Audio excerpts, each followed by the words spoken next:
My name is Sarah Sharma. I study in fifth magical. Today my topic of speech is Aryabhat. Aryabhat is well-known mathematician and astronomer. He was born around 476 CE. He wrote a book that name was Aryabhatiya. The book talks about the information. The book gives detailed information about mathematics and astronomy. This book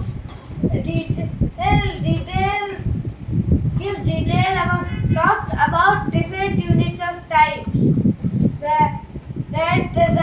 The book is also talk about a method to find out the position of given the planet.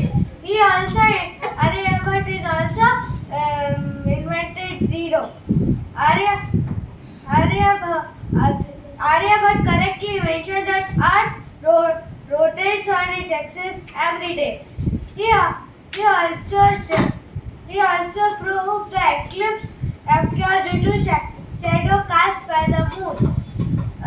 The Aryabhat works studied by great mathematician and astronomer even world today.